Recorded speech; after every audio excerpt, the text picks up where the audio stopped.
Here with Coach Blake Dean, and Coach, season starts this week, and obviously just talking about a general overview of the guys in this team and what you're expecting back. First of all, got to start with obviously the continuity coming back in this lineup and how many bats that you have returning, and certainly it's going to be a plus for this team.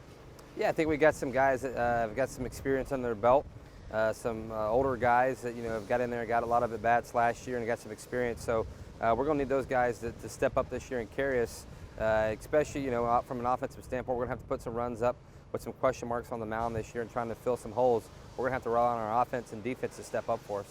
And we talk about, obviously, schedule as well, and, of course, participating in the Andre Dawson Classic, which this team has had so much success in since they participated in about 5 or 6 years ago when we started. And, obviously, getting off to that kind of a start and having a game nationally televised on the MLB Network, certainly a lot of excitement starting from week one.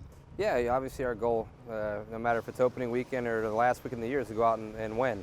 That's the goal throughout the course of the year. So, obviously, we've participated and had good success, like you said, but the key for us is not taking anything for granted. We open up with Southern, who, by all means, is a very, very good ball club, made it to regional last year, beat us last year. So we're going to have to come out, and I think the wind's going to be blowing in, kind of makes, the long ball takes that out of the equation. So we're going to have to play good from the get-go and get in there, get some experience, and see how our guys do. And that's a plus as well, kind of dovetailing off of that to the defense, and especially on the infield, and how many plays these guys were able to make. Of course, you return a Gold Glove winner in Sal Eliza. Darren Willis was a lethal part of a double play combination up the middle as well. And defensively, it's a pretty sound team overall. Yeah, we're hoping that our defense continues to be sound like they were last year and improve. Like to get a little bit better, especially with those two guys up the middle, their combination back together for another year. Hopefully they both stay healthy. It will be exciting to see what those two guys can put together this year. And again, I think where we kind of lacked last year, we've made a lot of errors in the outfield. We've got to clean the outfield play up a little bit, get that a little more secured up and button that up.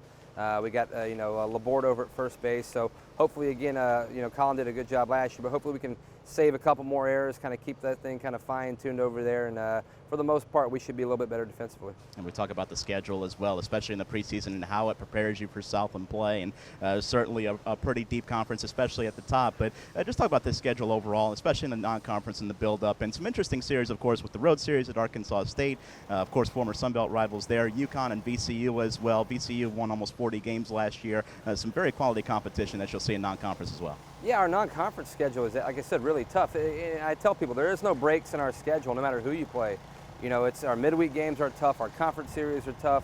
Baseball in this area is so good, it's hard to play somebody that's not a quality opponent.